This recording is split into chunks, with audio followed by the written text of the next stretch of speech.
जय हिंद प्यारे साथियों, स्वागत है आप सभी का आपके अपने यूट्यूब चैनल अमन स्टडी पॉइंट में। साथियों हाजिर है एक और महत्वपूर्ण वीडियो के साथ, जिसमें बिहार की प्राथमिक शिक्षक की प्रैक्टिस सेट को देखेंगे। तो चलिए शुरू करते हैं वीडियो को। इसके पहले वाले वीडियो को आपने नहीं देखा है तो चैनल के प्लेलिस्ट में जाकर उस वीडियो को देख लीजिएगा। चैनल के पे जो है प्रैक्टिस सेट की प्लेलिस्ट बना दी गई है।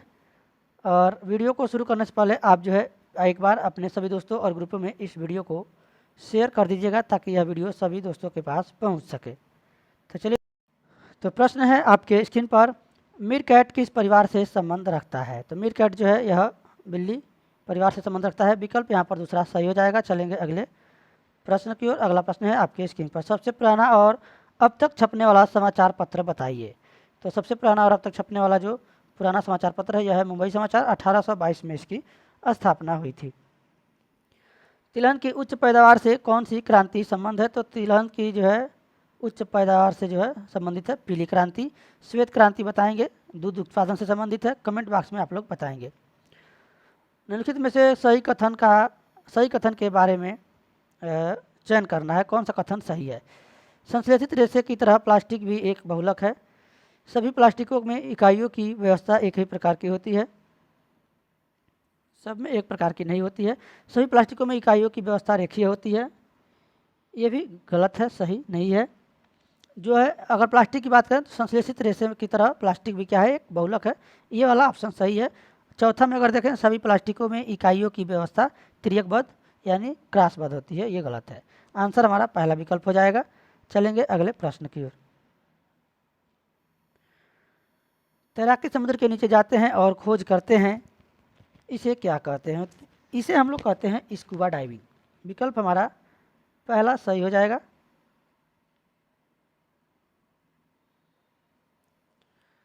चलेंगे अगले प्रश्न की ओर। आलू क्या है? तो आलू जो है यह एक तना का रूपांतरित है। विकल्प हमारा दूसरा सही हो जाएगा। बोन मैरो बनता है। तो बोन मैरो क्या बनाता है? यह लाल रक्त कण बनाता है। विकल्प दूसरा यहाँ पर सही हो जाएगा। चलेंगे अगले प्रश्न की ओर। ग्रेनाइट किस चट्टानों का उदाहरण है? तो ग्रेनाइट ये भूगोल से प्रश्न है। यह आग्नेय शैल का आग्नेय चट्टान का उदाहरण है। विकल्प चौथा यहाँ पर सही हो जाएगा। तो वीडियो को अभी तक आपने शेयर नहीं किया है तो फटाफट शेयर कर दीजिएगा। पूरे 80 प्रश्नों को हम लोग इस वीडियो में देखेंगे। निम्नलिखित का मिलान करें। और यह जो प्रश्न है आपका प्रैक्टिस सेट है, यह किरण पब्लिकेशन से लिया गया है। पादप रोग है, संचरण का तरीका दिया गया है। इसमें हमको कूट देख के आंसर लगाना है। तो थोड़ा सा स्क्रीन को छोटा करेंगे, देखेंगे। तो जो गेहूं का रस्ट है यह जो है जाएगा वायु एवं बीज के साथ। और उसके बाद अगर बात करें, भिंडी के पीत कीट के साथ जाएगा। नींबू का एकर केवल वायु के साथ जाएगा। यानी अगर हम यहाँ पर देखें, ए का तीसरा आपको थर्ड और सेकेंड में दिख रहा है। और यहाँ पर अगर बात करें, भिंडी के पीत पहले के साथ जाएगा, अब बी में दूसरा दिया है, इसलिए हमारा विकल्प दूसरा सही हो जाएगा। सबसे लंबे हाईवे का नाम बताइए। सबसे लंबा जो हाईवे है पैन अमेरिकन है। कौन सा है? पैन अमेरिकन है। इसकी जो कुल लंबाई है 30,000 मील है। कितना है? 30,000 मील।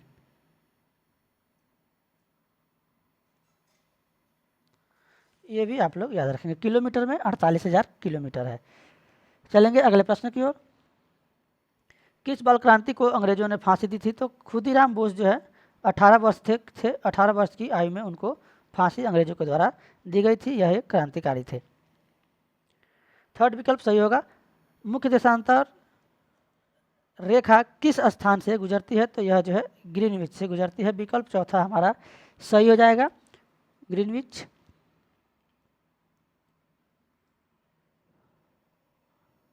हमारे संविधान में मूल अधिकार कितने हैं? मूल अधिकारों की संख्या है 6। मूल अधिकारों में समानता का अधिकार होता है, स्वतंत्रता का अधिकार होता है, शोषण के विरुद्ध अधिकार होता है, धर्म की स्वतंत्रता का अधिकार और सांस्कृतिक और शैक्षिक अधिकार। और एक और आपका होता है वो जो है संवैधानिक उपचारों का अधिकार। तो इसको आप लोग याद रखेंगे। चलेंगे अगले प्रश्न की ओर। भारत में पंचायती राज व्यवस्था कब प्रारंभ हुई थी? तो यह जो है पंचायती राज व्यवस्था 1959 में हुई थी। किसके द्वारा? यह 2 अक्टूबर 1959 को लाल बहादुर शास्त्री के द्वारा इसका उद्घाटन किया गया था। विकल्प हमारा जो है चौथा सही हो जाएगा, 2 अक्टूबर 1959 याद रखेंगे। नीचे दिए गए कथनों पर विचार करें और सही उत्तर का चयन करें। पौधों में लगभग 90% जल होता है। तो ये जो है विकल्प सही है। जल में घुले हुए पोषक तत्व अंशांश केवल जड़ों तक नहीं होता है, ये पूरे तना और पत्तियों तक भी जाता है, तना में भी जाता है। जल में घुले हुए पोषक तत्व फसल की पाले और गर्म से हवा से रक्षा करती है, सही विकल्प है। बी वाला गलत है। स्वस्थ फसल वृद्धि के लिए मिट्टी की नमी को बनाए रखना आवश्यक नहीं है। जब आवश्यक नहीं है तो आखिर हम लोग पौधों में पानी क्यों डालते हैं, खेतों की सिंचाई क्यों करते हैं? यानी बी और डी गलत है, ए और सी वाला हमारा ऑप्शन सही हो जाएगा।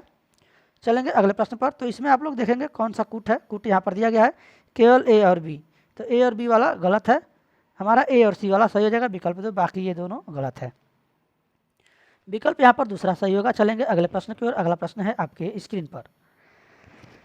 जमीन और पानी पर यात्रा करने में सक्षम एक वाहन को क्या कहा जाता है, जो जमीन पर भी और पानी पर भी यात्रा करने में सक्षम होता है?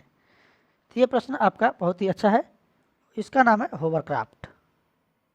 विकल्प हमारा यहाँ पर पहला सही हो जाएगा। चलेंगे अगले प्रश्न की ओर।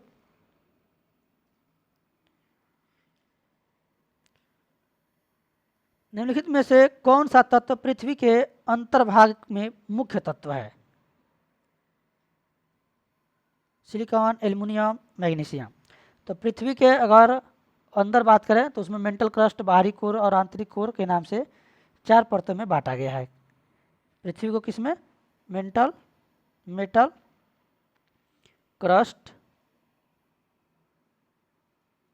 बाहरी कोर और आंतरिक कोर, बाह्य कोर और आंतरिक कोर। कोर कहते हैं या फिर बाह्य कोर या आंतरिक कोर, आंतरिक कोर। तो इसमें जो है हमारा तीसरा विकल्प सही हो जाएगा, लोहा। उत्तरी अमेरिका के घास के मैदान का नाम है, तो उत्तरी अमेरिका के घास का मैदान जो है उसका नाम है प्रेयरी। क्या नाम है? प्रेयरी, याद रखेंगे। पंपास की अगर बात करें तो ये भी याद रखेंगे, ये दक्षिणी अमेरिका में पाए जाने वाला है। कहाँ पे? दक्षिणी अमेरिका में पाया जाना है, साउथ अमेरिका। अगर बात करें वेल्ड की, वेल्ड जो है यह दक्षिणी अफ्रीका की है। कहाँ की है? दक्षिणी अफ्रीका लगाएंगे, दक्षिणी अफ्रीका। और एक आपका बचता है स्टेपीज, तो ये आप लोग कमेंट बॉक्स में बताएंगे। स्टेपीज ये आपका कमेंट बॉक्स में आप लोग बताएंगे कहाँ पे पाया जाता है। पहली महिला कौन है जिसने विश्व के 5 महासागरों को तैरकर पार किया है? तो यहाँ पर जो है पहली महिला कौन है जिसने विश्व के 5 महासागरों को तैरकर पार किया है? बुल्ला चौधरी। बुल्ला चौधरी क्या है? एक तैराक से संबंधित है। बुल्ला चौधरी का आप लोग नाम याद रखेंगे।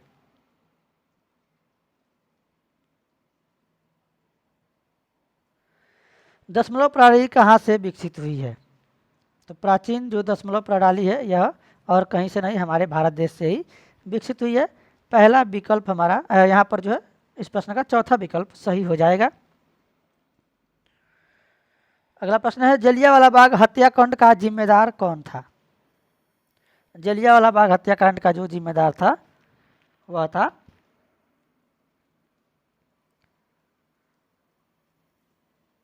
General Dyer. और यह हत्याकांड कब हुआ था? 13 अप्रैल 1919 को। इसको आप लोग याद रखेंगे, 13 अप्रैल 1919 को यह जो है जलियांवाला बाग हत्याकांड हुआ था। इसका जो जिम्मेदार था जनरल डायर था।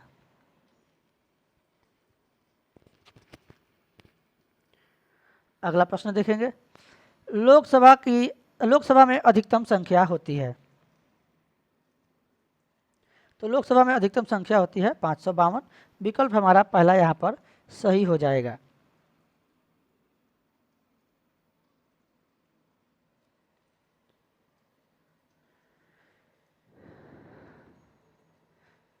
चलेंगे अगले प्रश्न की ओर। अगला प्रश्न है, कल्पना करें कि आप एक झंझा यानी आधी तूफान में फंस गए हैं जिसमें बिजली भी गिर रही है। आप निम्नलिखित में से कौन सा कार्य सबसे पहले करेंगे?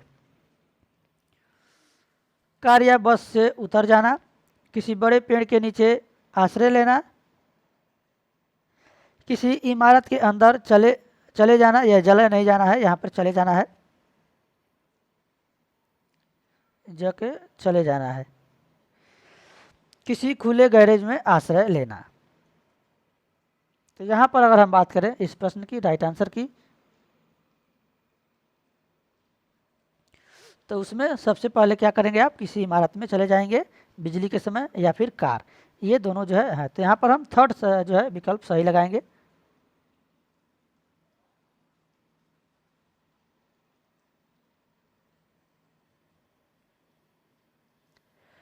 चींटी को अपना रास्ता कैसे पता होता है, ये प्रश्न हम लोग पिछले में कर चुके थे या अपने दोस्तों के गंध से। तो आंसर हमारा विकल्प दूसरा सही हो जाएगा। चलेंगे अगले प्रश्न की ओर। अगला प्रश्न है आपके स्क्रीन पर। हाँ, ये प्रश्न महत्वपूर्ण है, जो आपके यूपी टेट में भी यहाँ से प्रश्न वन अभ्यारण्य से पूछा जाता है। राष्ट्रीय उद्यान काजीरंगा राष्ट्रीय उद्यान किस राज्य में स्थित है? आंसर हो जाएगा हमारा असम में। असम में है काजीरंगा राष्ट्रीय उद्यान, जो एक सींग वाले गेंडों के लिए प्रसिद्ध है। किसके लिए? एक सींग वाले गेंडों के लिए। गेंडा से याद रखेंगे, एक सींग वाला गेंडा।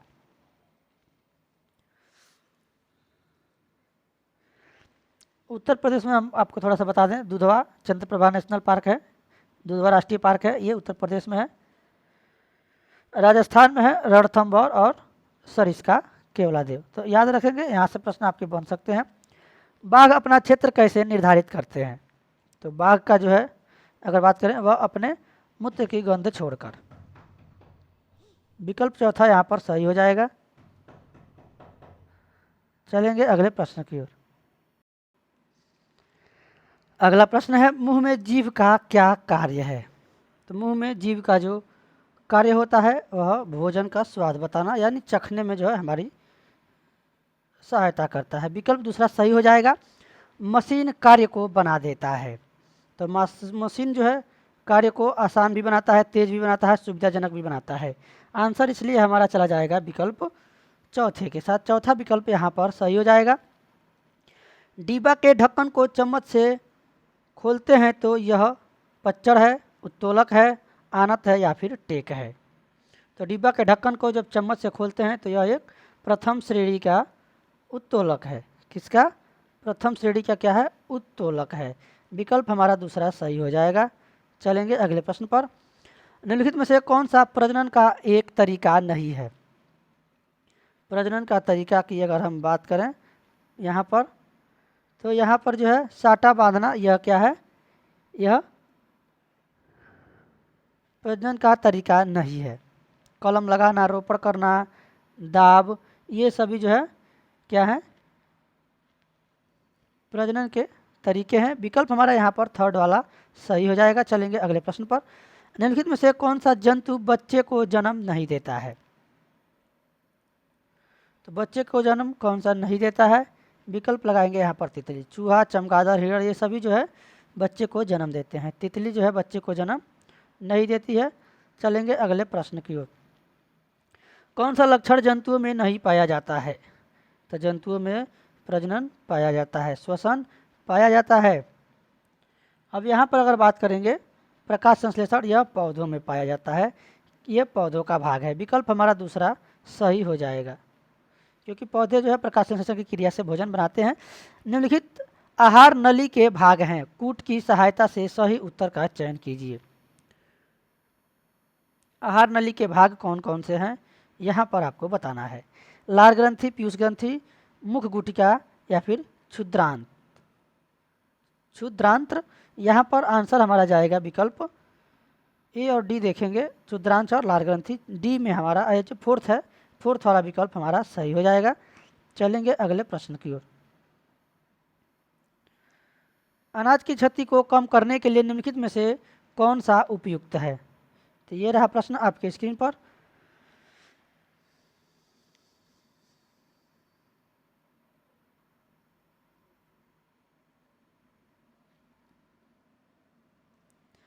अनाज को क्षति के कम करने के लिए हमको यहाँ पर चाहिए हवा रहित डब्बा।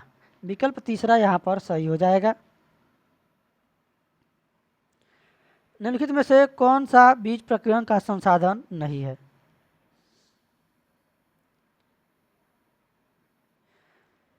हवा, छिड़काव, जल या फिर जंतु। तो जंतुओं द्वारा जो है बीजों का प्रकीर्णन होता है। हवा के द्वारा भी स्फुटित होता है तो उड़ के एक जगह से दूसरी जगह जाता है। जल में भी बहकर और जो है बीजों का प्रकीर्णन होता है। जबकि छिड़काव विधि यह नहीं है, यह जो है सिंचाई का माध्यम है, सिंचाई का जो है तरीका है। विकल्प यहाँ पर हमारा 2 सही हो जाएगा। चलेंगे अगले प्रश्न पर। हम गर्म चाय को फूंक कर ठंडा करते हैं क्योंकि फूंक ठंडी होती है, फूंक गर्म होती है, ज़्यादा हवा जाती है, या फिर कार्बन डाइऑक्साइड से चाय ठंडी होती है। यहाँ पर आप लोग समझेंगे इस, तो हम गर्म चाय को फूंक कर ठंडा करते हैं क्योंकि इसमें ज़्यादा हवा जाती है। विकल्प हमारा तीसरा सही हो जाएगा। अगला प्रश्न है, कौन सा पौधा है जिसकी पत्तियां रंग बिरंगी होती है, जिसका इस्तेमाल किसानों द्वारा यह जानने के लिए किया जाता है कि खेत की ज़मीन गीली है या सूखी। तो कौन सा पौधा है बताएंगे। यह जो पौधा है क्रोटेन है। विकल्प हमारा यहाँ पर थर्ड सही हो जाएगा। क्रोटेन के द्वारा पता लगाया जाता है। बीज अंकुरने हेतु क्या चाहिए, हवा, पानी, ताप, यानी यहाँ पर उपरोक्त सभी, इन सब की ज़रूरत है। विकल्प हमारा चौथा सही हो जाएगा। चलेंगे अगले प्रश्न पर। अगला प्रश्न है आपके स्क्रीन पर, जो हम पानी पीते हैं उसका अधिकतम भाग पसीना से निकल जाता है, पाचन के काम आता है, मूत्र के रूप में निकलता है, रक्त में चला जाता है।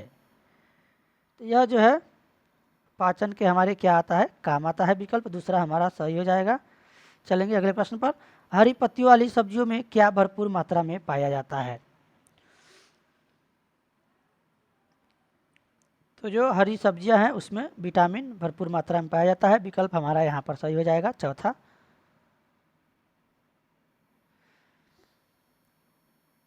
सुनीता विलियम ने अंतरिक्ष में कुछ बातें बताई, निम्नलिखित में से सही कथनों का चयन करें। एक जगह टिक कर नहीं रह सकते, पानी भी एक जगह नहीं टिका नहीं रहता, बाल हमेशा गिरे रहते हैं, कागज भी अपनी जगह पर स्थिर नहीं रहता है। तो यहाँ पर एक बार हम लोग देखेंगे, इसमें कूट तो नहीं दिया गया जी, कूट दिया गया है और कूट के हिसाब से हमको आंसर बताना है। तो इसमें जो है, जो सुनीता विलियम ने बातें बताई हैं, इसमें हम एक जगह पर नहीं टिक सकते हैं, पानी भी एक जगह टिक नहीं रहता है, टिका नहीं रहता है, और कागज़ भी अपनी जगह पर स्थिर नहीं रहता है। ए बी डी ऑप्शन हमारा यह विकल्प चौथे में है, देखेंगे सही हो जाएगा। विकल्प नंबर 4। अगला प्रश्न देखेंगे, एक वस्तु किसी सरल रेखा पर समरूप चाल से चल रही है, इस पर हमें बल आरोपित करने की आवश्यकता नहीं होती है। इसके संवेग को कम करने के लिए, दिशा बदलने के लिए, चाल बढ़ाने के लिए, या फिर समरूप वेग से गतिशील रखने के लिए। तो जो एक वस्तु है सरल रेखा पर समरूप चाल से चल रही है, तो इस पर हमें बल आरोपित करने की आवश्यकता नहीं होती है। कब? समरूप वेग से गतिशील रखने के लिए। तो विकल्प हमारा चौथा सही हो जाएगा। चलेंगे अगले प्रश्न की ओर। स्थानीय सरकार किसे कहा जाता है। तो लीजिए, ये आपका आ गया प्रश्न पॉलिटिक्स से। राज्य सरकार, ग्राम पंचायत और नगर निगम, केंद्र सरकार, या फिर इनमें से कोई नहीं। तो जो स्थानीय सरकारें होती हैं यह ग्राम पंचायत से और नगर निगम से संबंधित होती हैं। आंसर किसके साथ लगाएंगे। ऑप्शन हमारा यहाँ पर विकल्प दूसरा सही हो जाएगा, ग्राम पंचायत और नगर निगम। अगला प्रश्न है, वह ग्रह जिसे पृथ्वी का जुड़वा बहन कहते हैं। तो पृथ्वी का बहन किसे कहा जाता है। शुक्र ग्रह को कहा जाता है। भोर का तारा किसे कहा जाता है। शुक्र ग्रह को कहा जाता है। ये आप लोग याद रखेंगे। शुक्र को ही सांझ का तारा भी कहा जाता है। भोर का तारा कहिए, सांझ का तारा कहिए, पृथ्वी की बहन कहिए। पृथ्वी के यहाँ से शुक्र से इतने प्रश्न बन सकते हैं।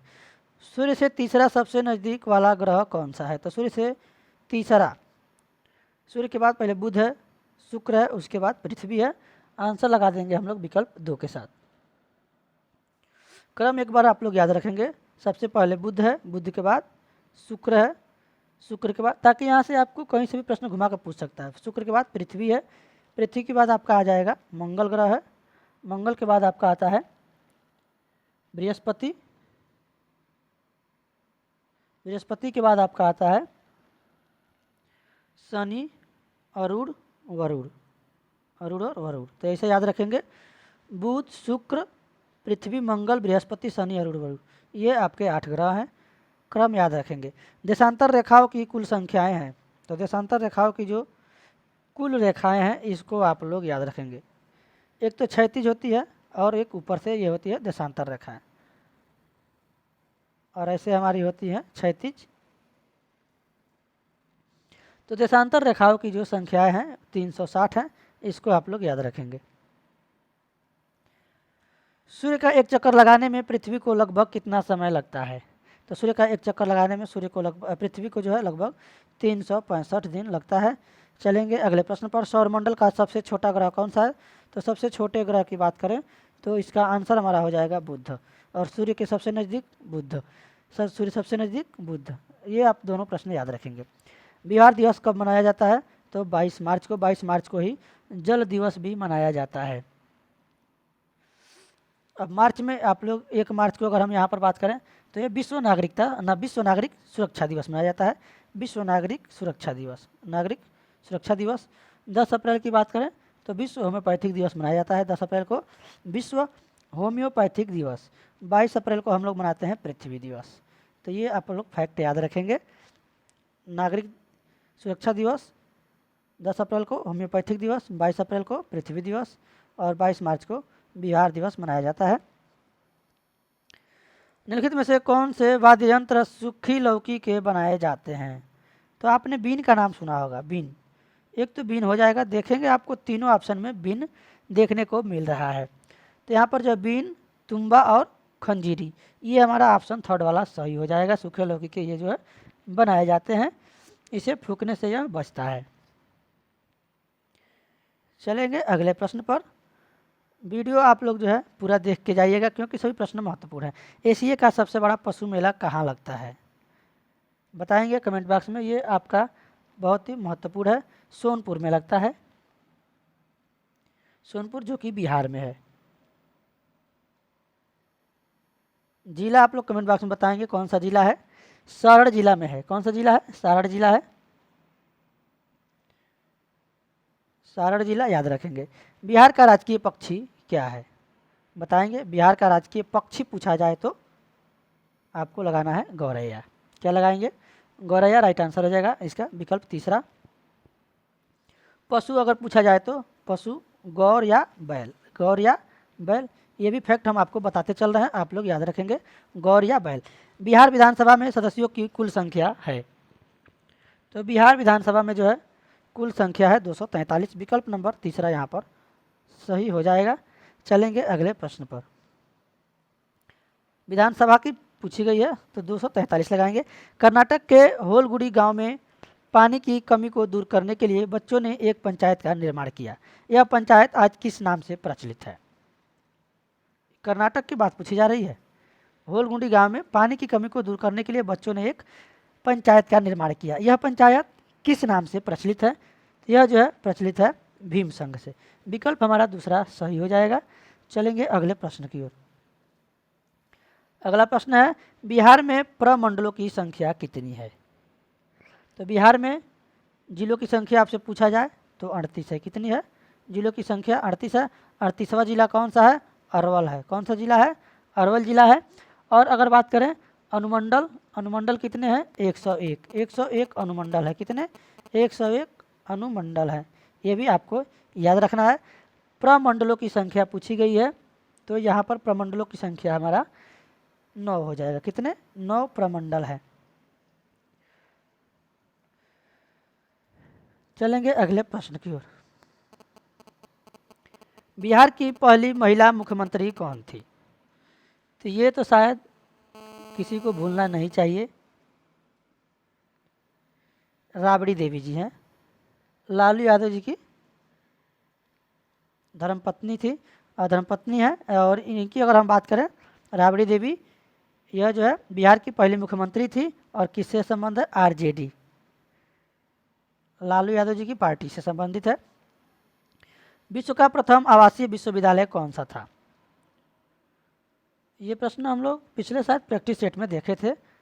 चलिए कोई बात नहीं, प्रश्न रिपीट होता है उससे कोई मतलब नहीं है, प्रश्न हमको याद रहना चाहिए। नालंदा विश्वविद्यालय। भगवान महावीर की जन्मस्थली बिहार राज्य के किस जिले में अवस्थित है? तो भगवान महावीर जी की जन्मस्थली बिहार राज्य के वैशाली जिला में हुआ था। अब बस वैशाली जिला जो है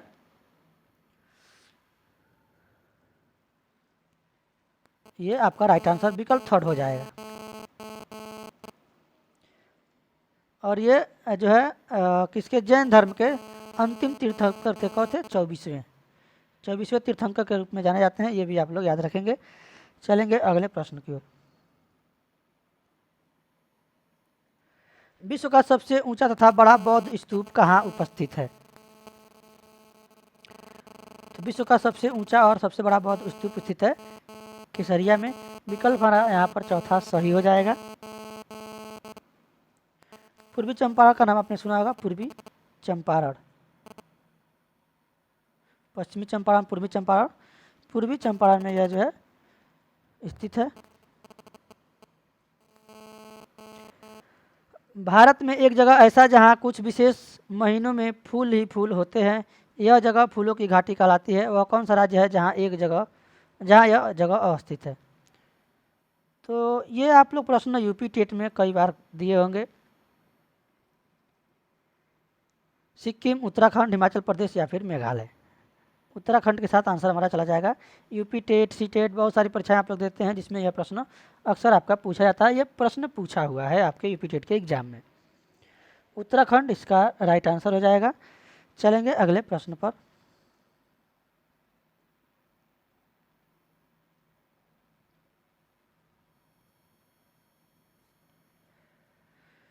जिस प्रदेश पर केंद्र सरकार की सीधा शासन एवं नियंत्रण होता है उसे कहते हैं, तो उसे कहते हैं केंद्र शासित प्रदेश। विकल्प हमारा पहला सही हो जाएगा। चलेंगे अगले प्रश्न की ओर। अगला प्रश्न है, इलायची की पहाड़ियाँ कहाँ स्थित है? तो यहाँ पर जो है फसल अगड़ी राज्य में हमने एक वीडियो कराया था, शॉर्ट वीडियो, उसमें आपको बताया था। आपने वो वीडियो नहीं देखा है तो चैनल के प्लेलिस्ट में जाकर एक बार उस वीडियो को देख लीजिएगा। इलायची की पहाड़ियाँ स्थित है केरल में, यानी सबसे ज़्यादा इलायची कहाँ होता है? इलायची में जो भारत में अग्रणी राज्य है केरल है। नारियल की बात करें तो नारियल में भी केरल हमारा आंसर हो जाएगा। चलेंगे अगले प्रश्न की ओर।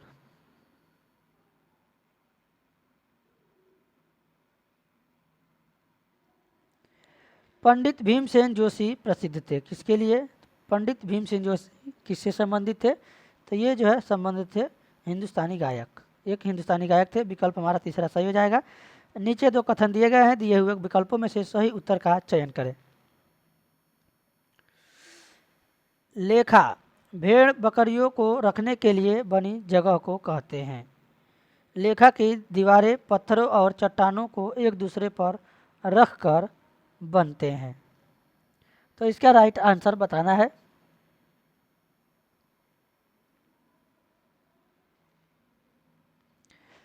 यहाँ पर जो है लेखा भेड़ बकरियों का रहने वाला क्या है? रहने के लिए एक जगह है जहाँ बकरियाँ रहती हैं। उस पर जो है दीवारें पत्थरों और चट्टानों की बनी होती है, यानी दोनों जो है विकल्प सही है। और यह जो है किससे संबंधित है? चांगपा जनजाति से संबंधित है। इसको आप लोग याद रखेंगे। चांगपा जनजाति कहाँ पाई जाती है? जम्मू एंड कश्मीर में। ये भी आप लोग याद रखेंगे। विद्युत धारा की तीक्ष्णता को मापने के लिए उपकरण है। विद्युत धारा तो यहाँ पर हो जाएगा गैल्वेनोमीटर। गैल्वेनोमीटर विद्युत धारा की तीक्ष्णता को मापने वाला उपकरण है। विकल्प हमारा तीसरा सही हो जाएगा। चलेंगे अगले प्रश्न की ओर। बाकी के प्रश्नों को थोड़ा सा फास्ट देखेंगे। अपच के इलाज के लिए किस प्रकार का दवा का उपयोग किया जाता है? तो अपच के लिए एंटासिड दवा का उपयोग किया जाता है। विकल्प हमारा थर्ड यहाँ पर सही हो जाएगा। चलेंगे अगले प्रश्न की ओर। अगला प्रश्न है आपके स्क्रीन पर। फायरमैन आग बुझाने का कार्य है। वायु का प्रवाह काटना, ईंधन का ताप कम करना, वायु के प्रवाह को बढ़ाना, ईंधन ताप बढ़ाना। तो यहाँ पर दिया गया है आपका नीचे विकल्प। आंसर हमारा हो जाएगा यहाँ पर ए और बी। वायु का प्रवाह क्या करना? काटना, ईंधन के ताप को कम करना। वायु का प्रवाह नहीं बढ़ाना है, ईंधन का ताप नहीं बढ़ाना है। ये हमारा ए और बी विकल्प सही हो जाएगा, जो कि चौथे ऑप्शन में दिया गया है। चौथा विकल्प सही हो जाएगा। हमारे सौरमंडल में किस ग्रह की परिभ्रमण गति सबसे अधिक है? तो सौरमंडल में जो बृहस्पति है इसकी जो परिभ्रमण गति है यह सबसे अधिक है। विकल्प हमारा चौथा सही हो जाएगा। चलेंगे अगले प्रश्न पर। कौन सा देश सुदूर पूर्व में भारत के साथ सबसे लंबी अंतर्राष्ट्रीय सीमा बनाता है? तो यहाँ पर जो म्यांमार है यह भारत के साथ सबसे लंबी अंतर्राष्ट्रीय सीमा बनाता है। विकल्प दूसरा सही हो जाएगा। इलेक्ट्रॉनिक प्रारूप में पुस्तकों को कहा जाता है आई किताबें, ई किताबें, ई लाइब्रेरी या फिर ई लर्निंग। तो जो प्रारूप में पुस्तकें हैं इलेक्ट्रॉनिक रूप में, ई से होता है इलेक्ट्रॉनिक। तो इलेक्ट्रॉनिक को हम ई से ही तो डिनोट करेंगे शॉर्ट फॉर्म में। तो यहाँ पर हमारा पहला, तीसरा, चौथा नहीं होगा। राइट आंसर हो जो हमारा होगा दूसरा हो जाएगा इलेक्ट्रॉनिक किताबें। विकल्प दूसरा सही हो जाएगा। चलेंगे अगले प्रश्न की ओर। निम्नलिखित में से वनों के बारे में क्या सही है? वन केवल विभिन्न पादपों से बना है। केवल वाला शब्द यहाँ पर आप क्रॉस करेंगे। इसकी सबसे ऊपरी परत वृक्ष शिखर बनाते हैं, जिसे एक शाक वनस्पतियों द्वारा बनी परत होती है, और झाड़ियाँ सबसे नीचे की परत बनाते हैं। ये भी गलत है। वन वृद्धि करते हैं और परिवर्तित होते हैं, परंतु स्वयं अपना पुनर्जनन नहीं कर सकते। ये गलत बात है। वो अपना स्वयं पुनर्जनन कर सकते हैं, स्वयं अपना भोजन भी बनाते हैं। वन वन्य क्षेत्र में वास करने वाले समुदायों को जीवन का आधार प्रदान करते हैं। ये विकल्प जो है सही है। वन ही, पौधे ही क्या है, जीवन का आधार है। कौन सा देश भारत के साथ सबसे छोटी भूमि सीमा करता है? अब अगर सबसे ज़्यादा पूछा जाए तो म्यांमार हमने लगाया। सबसे छोटी सीमा साझा करने वाला हो जाएगा हमारा भूटान। विकल्प यहाँ पर चौथा सही हो जाएगा। चलेंगे अगले प्रश्न की ओर। भगवान बुद्ध ने अपना पहला उपदेश कहाँ दिया था? तो बिना सोचे समझे लगा देना है सारनाथ में। यह सही है।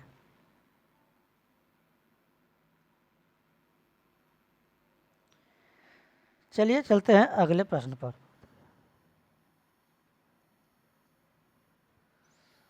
निम्नलिखित में से कौन सा कथन गलत है?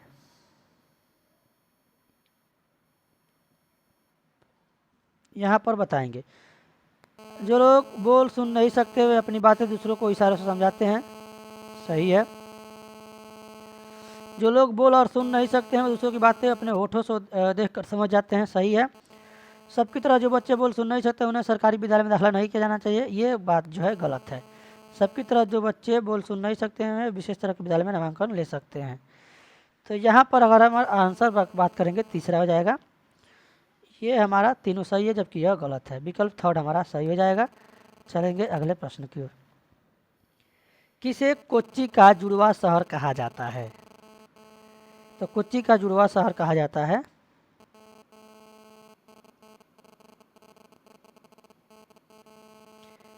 एर्नाकुलम। ये कहाँ स्थित है? एर्नाकुलम केरल में है। कहाँ पे है? केरल में है।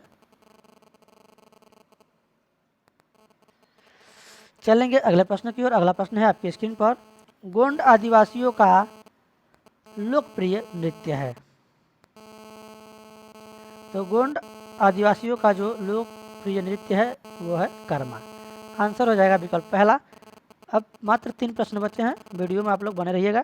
भारत के नियंत्रक एवं महालेखा परीक्षक की नियुक्ति कौन करता है? ये आपका जो है पॉलिटिक्स से प्रश्न है।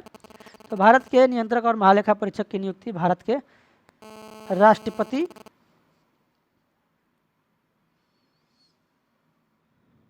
द्वारा प्रधानमंत्री की सिफारिश के बाद की जाती है। तो आंसर हम कहाँ लगाएंगे? विकल्प थर्ड के साथ। तीसरा विकल्प हमारा सही हो जाएगा। मरुस्थलीय पौधे रात में प्रकाश संश्लेषण के लिए कार्बन डाइऑक्साइड क्यों ग्रहण करते हैं? तो वह जो है ग्रहण करते हैं पानी के नुकसान को रोकने के लिए। एनीमोमीटर उपकरण का प्रयोग किसको मापने के लिए किया जाता है? तो ये आपका विज्ञान से प्रश्न है। एमीनोमीटर। एमीनोमीटर का जो है प्रयोग है हवा की गति। यह आपका भूगोल से भी संबंधित है। हवा की गति को मापने के लिए किया जाता है। विकल्प पहला हो जाएगा। आखिरी प्रश्न है आपके इस वीडियो का। भारतीय श्रमिक पश्चिमी देशों के श्रमिकों की तुलना में क्यों कम कुशल हैं? मजदूरी का निम्न स्तर, मजदूरों के प्रदान की गई पूंजी का निम्न गुणवत्ता, उच्च स्तर की निरक्षरता, या फिर मजबूत मजदूर संघ। क्योंकि यहाँ पर उच्च स्तर की निरक्षरता है, साक्षरता नहीं है। विकल्प हमारा तीसरा सही हो जाएगा। तो साथियों आज के वीडियो में बस इतना ही। वीडियो कैसा लगा कमेंट बॉक्स में ज़रूर बताएं। वीडियो पसंद आया हो तो वीडियो को लाइक और शेयर करें। चैनल पर पहली बार हैं तो चैनल को सब्सक्राइब कर लें। धन्यवाद। जय हिंद।